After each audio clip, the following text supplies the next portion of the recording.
안녕하세요. 안철호입니다. 자, 오늘 이 시간에는 208페이지 자기장과 전자기 유도로 이어지도록 하겠습니다. 자, 용어가 조금 비슷해요. 우리가 이제 지난 시간에 했었던 것은 정전기 유도고요. 얘는 전자기 유도입니다. 완전 다릅니다. 네, 이름이 비슷비슷한 느낌은 갖고 있지만 차이가 매우 크기 때문에 잘 구분하셔야 되겠고요. 자, 지난 시간과 마찬가지로 이 부분은 자, 용어별로 큰 이제 제목 위주로 하나씩 짚어가는 시간을 가져보도록 하겠습니다.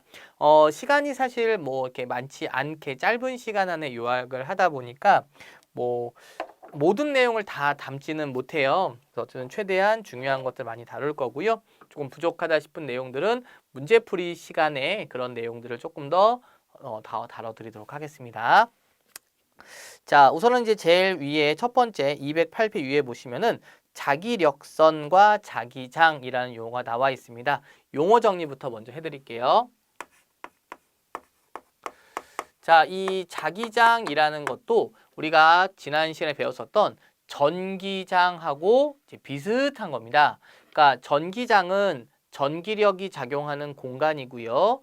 자기장은 자기력이 작용하는 공간입니다. 그런데 우리가 전기장도 실제로는 이제 방향이 너무너무 많은데 우리가 이제 물리학자들 사이에서 플러스가 받는 힘의 방향을 전기장의 방향이라고 하자라고 정했듯이 이 자기장도 마찬가지입니다. 이 자기장의 방향을 물리학자들이 어떻게 정했느냐? 바로 이 자기장의 방향은 나침판의 바늘을 우리가 자침이라고 하는데 자침의 N극이 가리키는 방향, 자침의 N극이 가리키는 방향을 우리가 자기장의 방향이다 라고 얘기를 하는 거예요.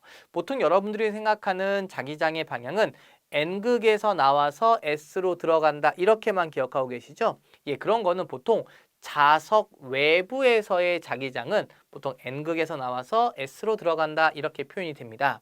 하지만 이러한 자기장이라는 것도 하나만 존재를 하는 건 아니거든요. 예를 들어서 자석에 의한 자기장도 있을 수 있고요. 전류에 의한 자기장도 있을 수 있고요. 그 다음에 지구가 또 하나의 커다란 자석이기 때문에 지구자기장이라는 것도 존재할 수가 있습니다. 그래서 이러한 자기장도 알짜힘 구하듯이 여러 개의 자기장을 합쳐가지고 이렇게 알짜자기장 이런 식으로 나타내기 때문에 어느 한 지점에서 뭐 예를 들면 이런 식입니다. 만약에 여기에 자석의 N극이 하나 있고 동서남북 방향 표시가 나와 있다고 칩시다.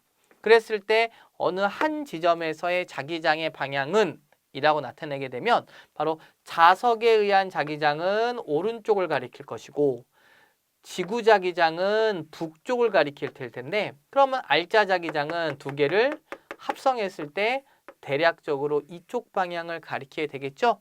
그러므로 이 지점에서의 자기장의 방향은 이라고 나타낸다면 바로 이 지점에 나침판이 있다라고 가정하고 나침판의 N극이 가리키는 방향으로 우리가 표현을 하게 된다. 이렇게 나타내주게 되는 거예요.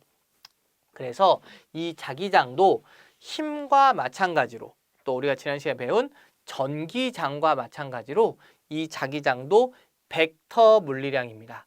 크기와 방향을 나타내며 합성이 가능한 거예요. 물론 힘은 힘끼리 더하기 빼기 하듯이 자기장은 자기장끼리 더하기 빼기 좀 방금 전에 본 것처럼 평행사변형법을 해서 바로 합성자기장을 구할 수가 있고 바로 그 합성자기장의 방향은 하고 한다면 나침판의 N극이 가리키는 방향이다 라고 생각하시면 되겠습니다. 되셨죠?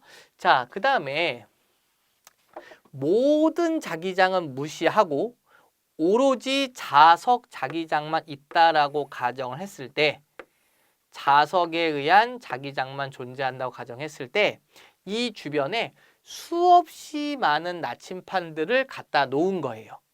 그리고 나서 그 나침판들의 N극이 가리키는 방향을 선으로 연결을 해봤더니 그 선의 모양이 마치 N극에서 나와서 S극으로 들어가는 형태로 이런 식으로 선의 모양이 이렇게 형성이 되더라는 거죠. 이게 여러분들이 아는 가장 기본적인 모습이 되는 거고요. 이러한 자기장, 나침판들의 N극이 가리키는 것을 선으로 연결했을 때를 우리는 그것을 자기력선이라고 얘기를 하게 됩니다.